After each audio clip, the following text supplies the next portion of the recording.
try to, okay, yeah. I will connect this to what you heard in the morning from Moritz.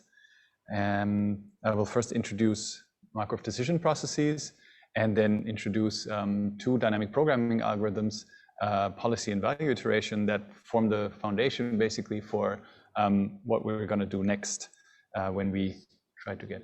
Oh yeah, sure. I'll speak louder. Okay. That form the foundation for what we want to do later when we actually go to model-free methods. Okay. Yeah, so that's basically what I just said. First up, Markov decision processes to formulate reinforcement learning problems. Then we talk about policies and value functions. We introduce some more concepts for RL. And then we look at these two algorithms, policy and value iteration. Some acknowledgements. Some of the slides are based, they're actually heavily based on this book. Reinforcement Learning from Sutton and Bartow. And so this is a very nice book. I can recommend this highly as an introduction. It's really great, very accessible, and also freely available for download. And we also sometimes took some slides or some figures from David Silver's lecture on reinforcement learning. So big thanks to them.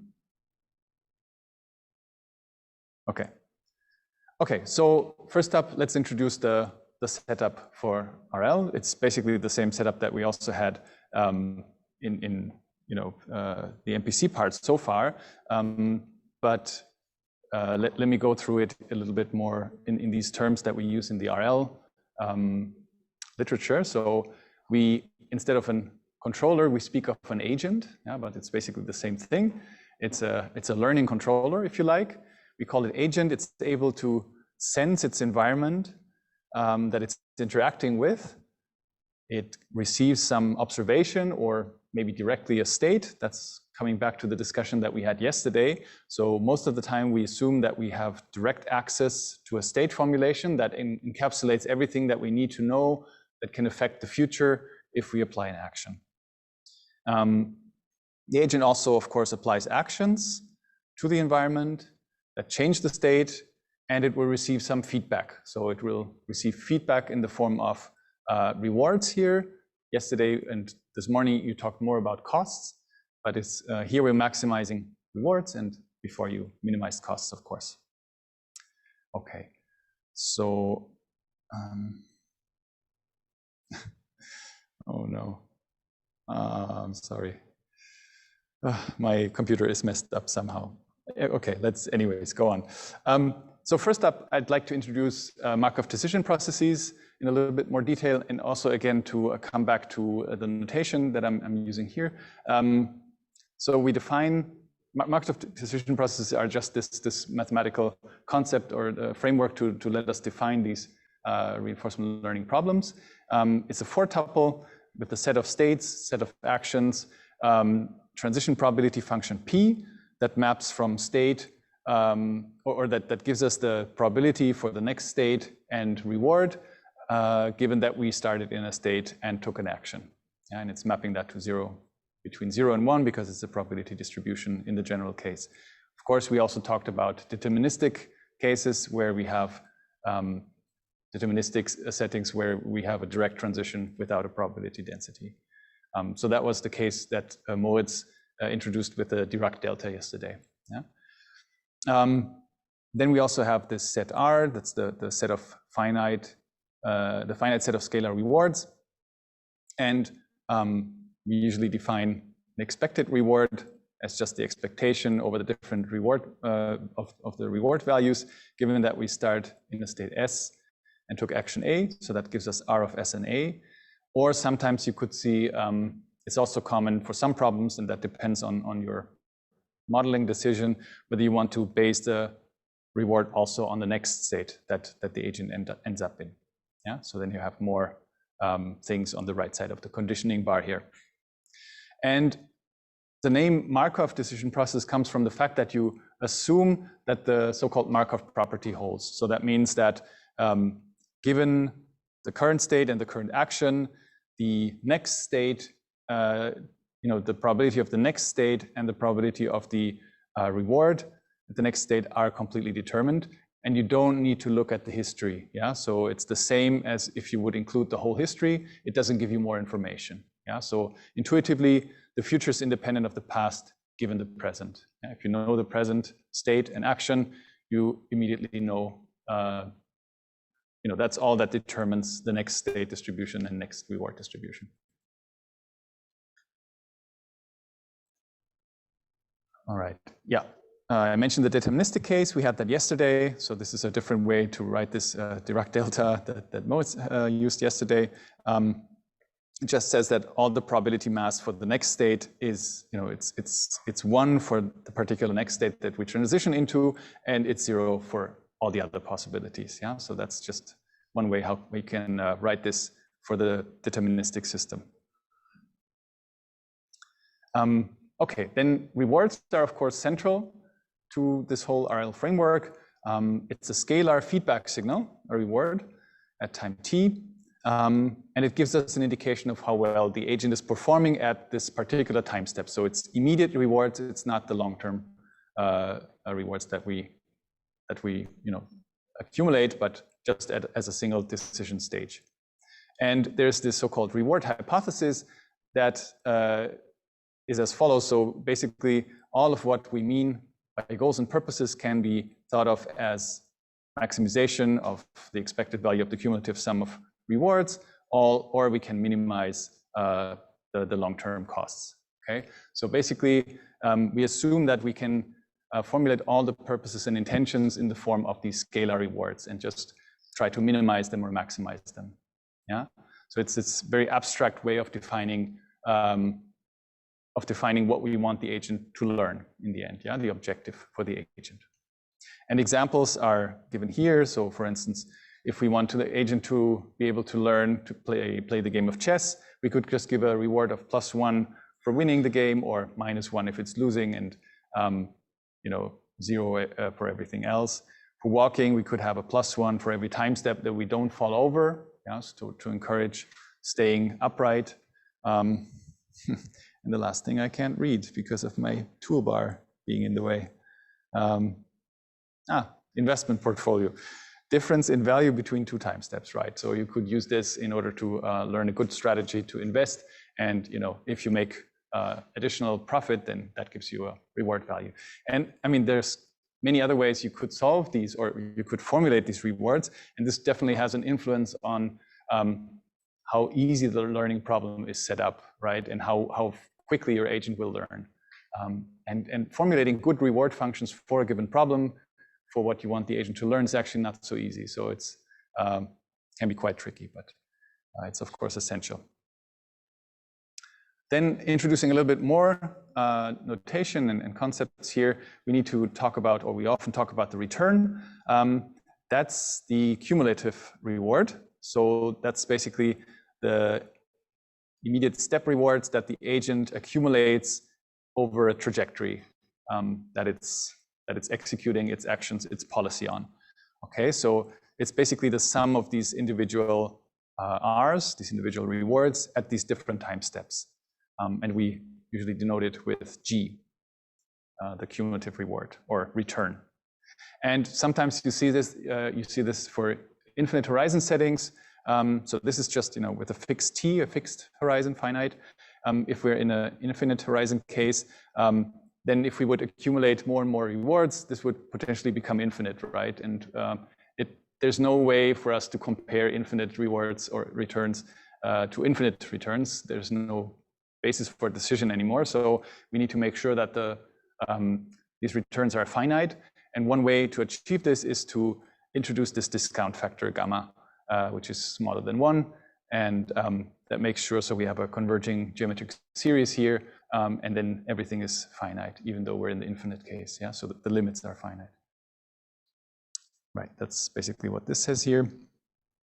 And yeah, you can relate this. I need to, again, go up. Yeah, you can relate the returns at different time steps to each other Basically, if you look at the definition of the return up here, you can then just factor out a factor of gamma in front, and then what is left is basically the definition of the return for the next time step. Yeah, so that way they're related to each other. So you just factor out one reward, sorry, and then this factor of gamma, and then you're left with the definition for the return at the next time step. Okay, let's look at a little example. And if we had more time, I would give this as a little exercise for you, but now let's just go through it together. So imagine a house cleaning robot. It can have 3 charge levels, high, low, and none. At every point in time, the robot can decide to recharge or to explore unless it has no battery. When exploring, the charge level can reduce with probability P. Exploring is preferable to recharging, however, it has to avoid running out of battery. And your task would be to formalize this problem as an MVP, but let's now just take a look and do it together. So we need to think about all these elements, right, that make up an MVP. We need to think about the set of states, set of actions, rewards that we want to give to the agent, and also think about the transitions that are possible, right, from different states to each other, and the rewards. And one way to formulate the problem could be, we could have states such as high, low, and none. Yeah. So if you think here, it has 3 charge levels, so we take these as the state, high, low, and none. Actions could be explore or go back and recharge. And then we could have +1, -1, and -100 for actions exploring, recharging, and transitions leading to none. Yeah. So if we run out of battery, we want the reward to be strongly negative. And then we also need to think about the transitions that are possible. And so this is in text form, this reads a little bit awkward. So we can just look at basically a transition graph such as this. Yeah, so this, we could formulate this for the different states, high, low, and none, and the different actions that are possible. So explore or recharge, and then the rewards that would be given in a given state for a given action, and transitioning to a next state then. Okay. Maybe I stop briefly to see if there's a question up to here. Can we stop the recording briefly? Thank you. Good, thank you. Okay, let's introduce policies. We already talked about that a little bit yesterday also. Just again to make the notation clear that I'm using here. So policies are abbreviated with the letter pi. It's this mapping from states to probabilities over actions in the case of stochastic policies, which we can have, yeah, or deterministic policies if we just directly map from states to actions. Right, and again, if this assumption of the Markov property holds for our state, then all we need to know is the current state S in order to make an informed decision about the optimal action, yeah, in principle. But that's kind of what we require here. Okay, another important concept is the value function. In the MPC world, I think it's usually called just the cost or the cost to go. Here we're talking about values. That's the expected return. A value is so usually use V, and V pi of S is the expected return when we start in the state S and then we follow our policy pi. Yeah, and that's just the expected return. So it's written in this way: the expectation over the transitions that are induced by our policy pi, right? And the return that we get when we start at ST in this state S that we get as an argument here, and then basically we follow our policy. Okay, so we get these transitions that are caused by following our policy pi, and of course the environment dynamics. And it's, you know, for the infinite horizon case, we usually do this counting here, and that's where the gamma comes from. Oops.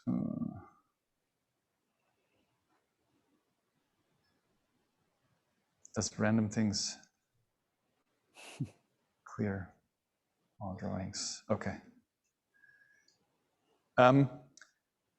Okay, in addition to this so-called state value function, we also often use the action value function Q, Q pi. That would be the expected return when you start in state S and you take an action A, so you specify the action, and then you follow your policy pi after that particular action that you're looking at.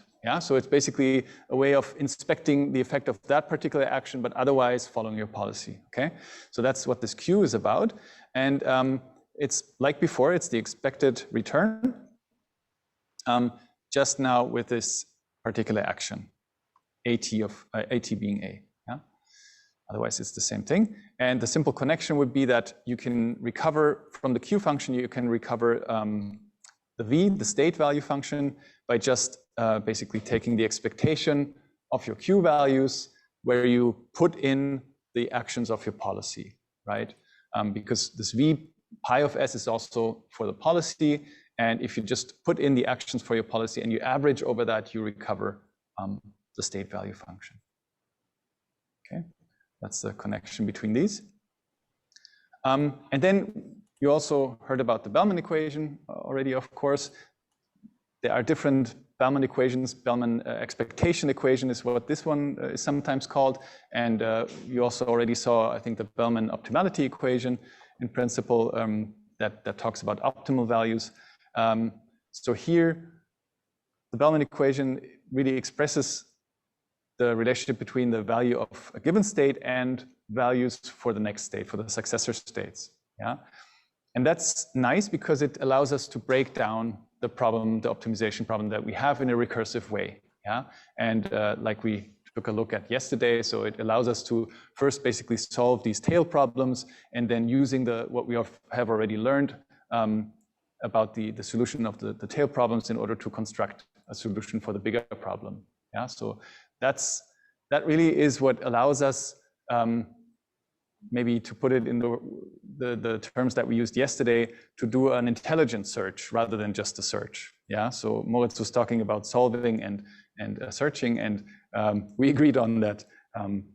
Dynamic programming can be seen as an intelligent search, and the intelligence comes from really being able to reuse these the solutions to these sub problems and be able to use them in the process to guide the search.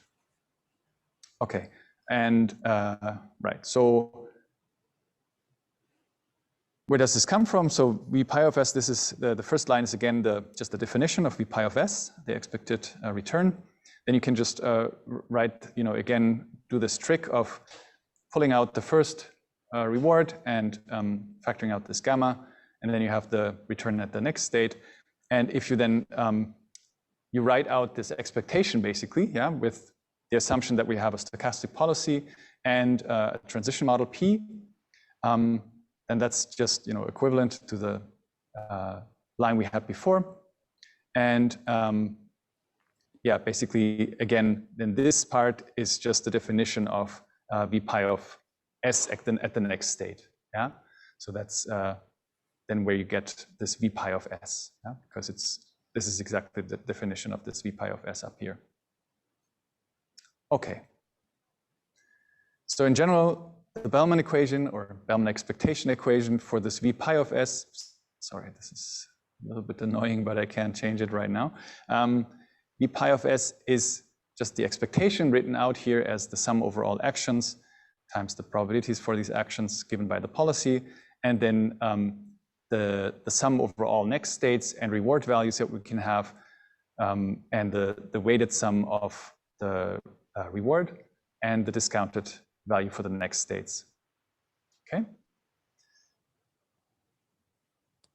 So in general, if we take a little example for this, and we would check the Bellman, whether the Bellman equation holds. So here's a little example where, again, we have a grid world and our agent is moving around deterministically. So that means it takes an action and it really ends up in the state that we would expect. There's no stochastic transitions to other states.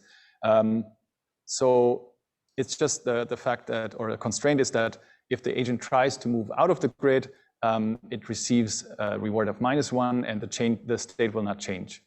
The other actions just give a reward of 0. And there's two special states called A and B. If the agent goes into these states, it will transition, in A, it will transition to A prime with a reward of +10, and in B, it moves to B prime with a reward of +5. Yeah, we assume a uniform random policy, so all actions are equally likely. We can take these 4 actions, these compass actions, north, south, east, and west, and we assume a discount factor of 0.9, gamma being 0.9, and then we can check basically whether this Bellman equation is satisfied. Yeah, again, usually I would give this as an exercise, but we can just go through this together here. So again, we need to check basically that this Bellman equation holds. So we should, if we go back to the Bellman equation, we need to sum over all the probabilities given by our policy for each action, and then multiply it with the expectation of the reward plus the discounted value for the next state. Okay, that's what we do here. So it's a uniform random policy. That's why we get these 0.25 values for each action, basically. And then we would have to look at the reward for the state that we end up in, plus gamma times the value for the next state as given by this grid on the right here. Yeah, and if you do the calculations, you sum all this up, then you get to a value of about 3.3. Yeah, which is the value that's given here in the top left corner of this grid. Yeah, so here the Bellman equation is satisfied. Okay. If we have a deterministic system and a deterministic policy, then everything gets a little bit simpler. In that case, our Bellman equation just simplifies to getting the immediate reward and the discount value times the maximum over the next action for this v pi for the state that we end up in if we take an action A in the state S. Yeah, so this f here is the deterministic transition function, and sorry, this is a bit weird. So this max over A. Yeah, so this would be for the optimal policy. Sorry, there's a mistake here. And we can also formulate this for the Q values, this Bellman equation. So basically, for the Q value, again, the difference is we give an action A that we consider, and we want to evaluate the value of that, and afterwards follow our policy, yeah, pi. So again, we look at what's the transition probability given that we take action A in state S, and we then also need to look at the Q value for the next state as given by our policy. Yeah, so the policy also determines the next action A prime in the next state S prime. Okay, so that's the Bellman equation for action values, Q pi. And we need to say basically when we have found an optimal policy, I mean, that's our goal, right? We want to find optimal policies for a given MDP. And what do we mean by that? Basically, policy is optimal if its value, so the expected return, is in every state at least as high as for any other policy that we could formulate. Yeah. So basically, the policy pi star, that's how we denote the optimal policy. If we have an optimal policy, then that means that for all the states in our state set S, it holds that this v pi of S, so the value for the optimal policy for a given state, is larger or equal to v pi of S for all other pi's that we could formulate. Yeah? And we denote this optimal value then by v star. Okay. Right. Okay. In general, of course, this is a tough problem to find this by searching. To find the optimal policy. And the question is, can we do it differently? And you already looked at dynamic programming, of course, and that's the solution to this. But first, let's look at the Bellman optimality equation. Before we said it's the Bellman equation, and I told you that it's sometimes called Bellman expectation equation. Here, now it's the Bellman optimality equation. And yesterday you heard about the principle, or this morning you heard about the principle of optimality that Bellman formulated. So again, so we look at the value of a state. Given that we follow the optimal policy, that must be equal to the expected return that we can get for the best action from that state. So the V star of S is basically the maximum over the possible actions. It's the maximum of the Q for pi star in a state S, and we take the maximum action here. Yeah. So we want to get the maximum Q value in a given state for a given action. And if we write out the definitions again, and we do the same trick that basically this is equivalent to the formulation of the V star of S at the next state, then that's basically the definition of this Bellman optimality equation. Yeah? So V star of S is given by the maximum over all possible actions in a given state of the expectation basically of the reward at the current state plus the discounted value of the next state. Yeah? That's basically how we define the optimality, the optimal value. Yeah, so you have it, you have it written here also. Okay, before I go on, maybe we see if there's some questions. Could you stop for a second? Then let's go on. Okay. Yeah, just again, this example that we had before with this little grid world with these two jumps.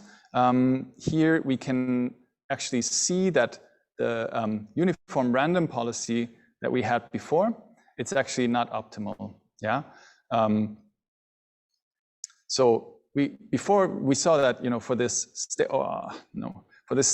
up in the top left of our grid, we calculated for the uniform random policy, we calculated a value of 3.3. Yeah.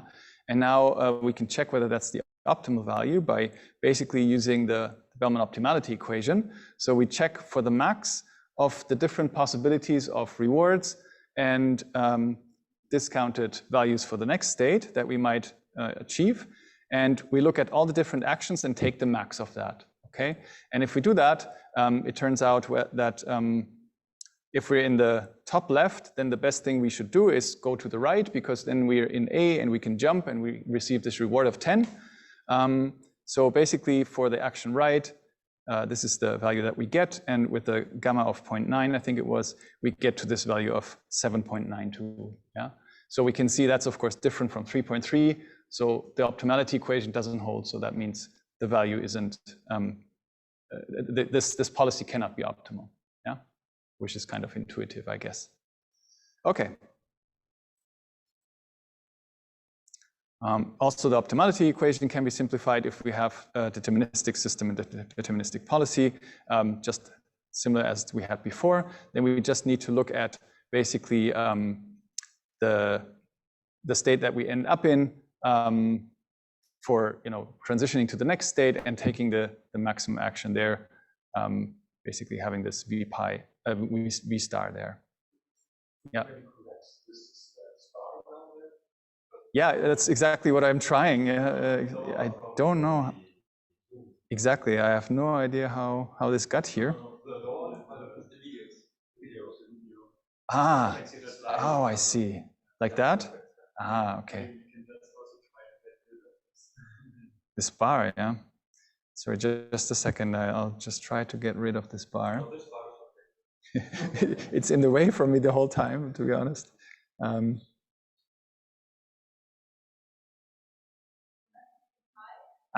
This one, huh? Oh no, it doesn't go away. This is annoying. Yeah. I can't even move it, so I tried. Yeah, I'm sorry about that.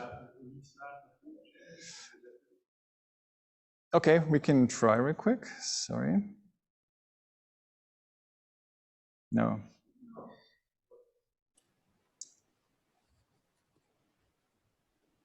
It's annoying. I'm very sorry. I will restart this in the break.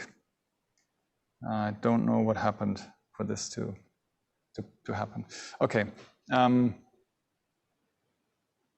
yeah, so basically we formulate a Bellman optimality equation for Q star of S and A, again as the expectation over the next states and next rewards for the immediate rewards and the discounted Q star at the next state where we take this max over A prime, yeah?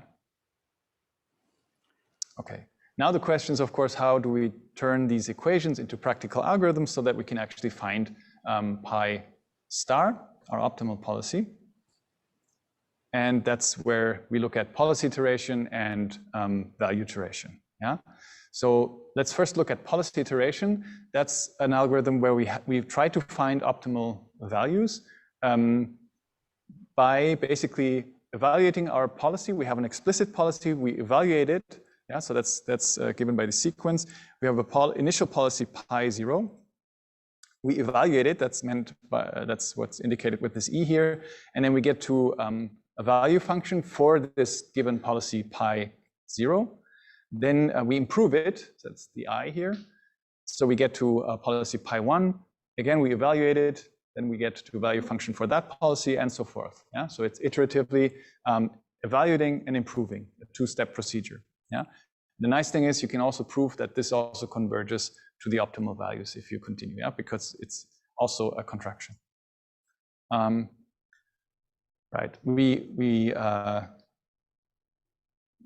sorry. So first step is policy evaluation, and there again we take a look at this Bellman expectation equation basically for any policy pi. Yeah, again it's the definition of the V pi of S. That's what we had before, and we already said that because this is a linear equation, we could solve that. We could set up a system of linear equations and just solve for the V pi's for this given policy. But we can also basically use the Bellman equation and turn it into an iterative update. Yeah, and so basically we introduce an index k plus 1. Yeah, so the value at k plus 1 for the state S is defined as basically what we have in this Bellman equation up there. But now we use the old estimate. Yeah, so we use Vk in order to calculate Vk plus 1. Right? So by updating it with our old estimate, we arrive at the new estimate, but of course we get more information by looking at the immediate rewards. Yeah, so that's actual data, if you like, that we get, and with that we improve our estimates step by step in an iterative fashion.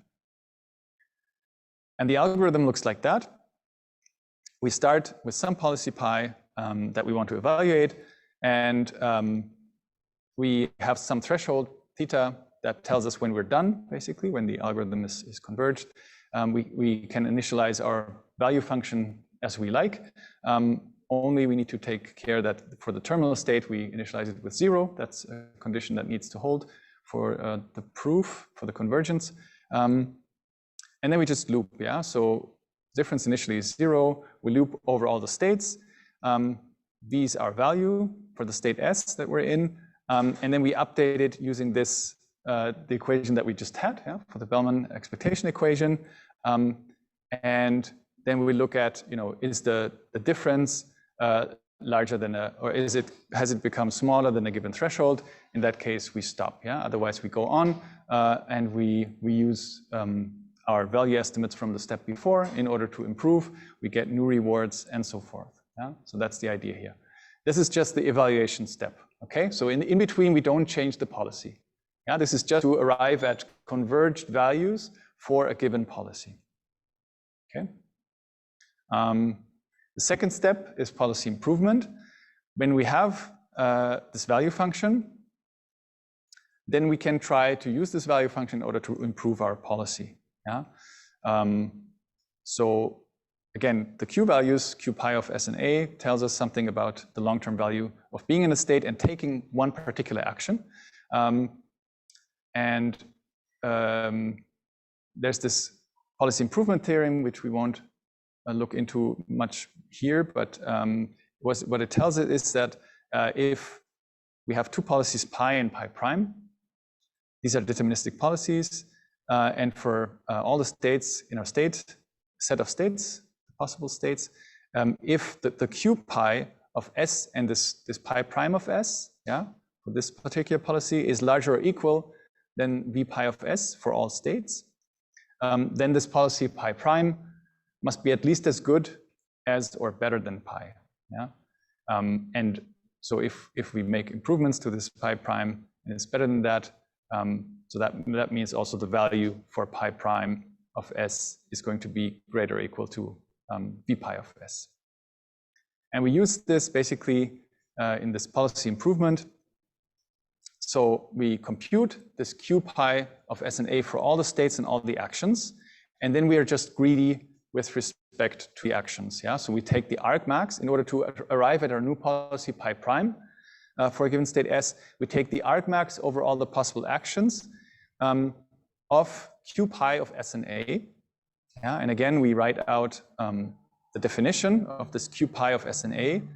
That's just the expectation, the reward, the immediate reward plus the discounted value for the next state, and taking this, being in a state s and taking action a, and that again we write out the expectation here.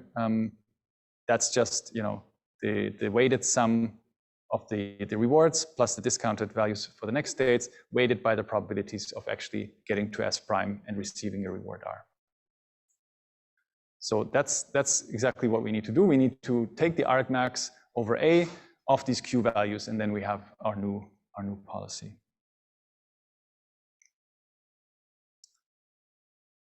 These two steps together are combined in the policy iteration algorithm. Yeah, so it's after what we've seen, it's quite simple. We initialize it basically randomly.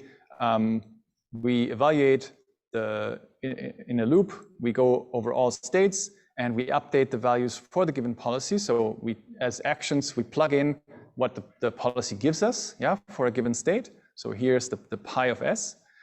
We update the values, and we always look at the difference from before. And if it's smaller than a given threshold, we say we're converged, and then we switch to the policy improvement step. Yeah. So based on these converged new values, we then improve our policy by this argmax over basically taking the argmax of this q pi of s and a, as we saw before. Sorry, yeah, of here. So that's the last thing that happens down there. And if the policy doesn't change much anymore, we can say that the policy is stable, and we stop and we go back to the step 2. Yeah, so it's really in a loop. We switch between policy evaluation and policy iteration. Yeah, we're getting a bit late, right? Okay, let me then go to value iteration real quick, and I think then we're done with this part. There's a second algorithm called value iteration, and that's motivated by the fact that we don't necessarily need to iterate these values to convergence before we improve our policy. Yeah, often it's enough to consider just a few, or in the case of value iteration, just one step, in order to already have a better estimate and to maybe be able to know, in a relative way, which action is better than the other actions. Yeah, so if you look at the relative values, those improve pretty reliably and quickly with getting new information of immediate rewards, and then you sometimes can be quicker in answering, okay, what's actually the best values here? You don't need to take it all the way to convergence. And in value iteration, you just evaluate once, basically, and you immediately improve your policy. You don't actually have an explicit policy in value iteration. It's not like policy iteration, but you basically have, by taking the max over a in this update equation, yeah, you basically update with the greedy policy, right? So the greedy policy is taking actions with respect to the always take the maximum of your Q values. Basically, that's what you do here, yeah, and that's therefore this can be sometimes quicker to converge, yeah, rather than the policy iteration. And the algorithm then just looks like that. It's really quite simple. You again initialize your values arbitrarily, but you need to, for terminal states, you need to put it to 0. You loop over all your states, and you update your values according to this equation that we've just seen. Yeah, that's equivalent to this Bellman optimality equation, and then you converge on the optimal values, yeah, Q star, and from that then you can basically derive your deterministic optimal policy using these values that you've just calculated in value iteration. Okay. Right.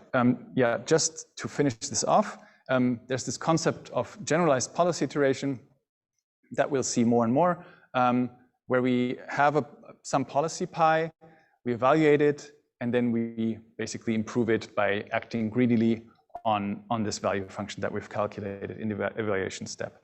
And as I mentioned before, at least in the tabular case, so this is a convergent process where we get a new evaluation and we improve our policy greedily with respect to it, and then we evaluate again and we get closer and closer to the actual optimal values, B star and pi star. Okay? And that's a summary. So we've looked at MDPs. MDPs is the mathematical Markov decision processes are the mathematical framework that we use to formalize reinforcement learning problem, or more generally stochastic optimal control problems, of course. It's given by a 4-tuple with all the states, actions, transition probabilities, and rewards that we might expect. And we assume that the Markov property holds. We looked at the Bellman equations as they express the relationship between the value of a given state and also the values at the next states. And they allow us to break down the problem in a recursive way. Yeah? And they provide structure for this search to be intelligent for the optimal policy. And then we looked at 2 concrete algorithms called policy iteration and value iteration that basically use the structure of these Bellman equations, turn them into iterative updates, and are able to find optimal policies for a given MDP. Yeah? Even though you might not have an explicit representation of the policy, you might just calculate the values and afterwards derive your policy by looking at the values. Okay, good. That's it for now, but we can then first look at additional questions that turned up. I think Moritz,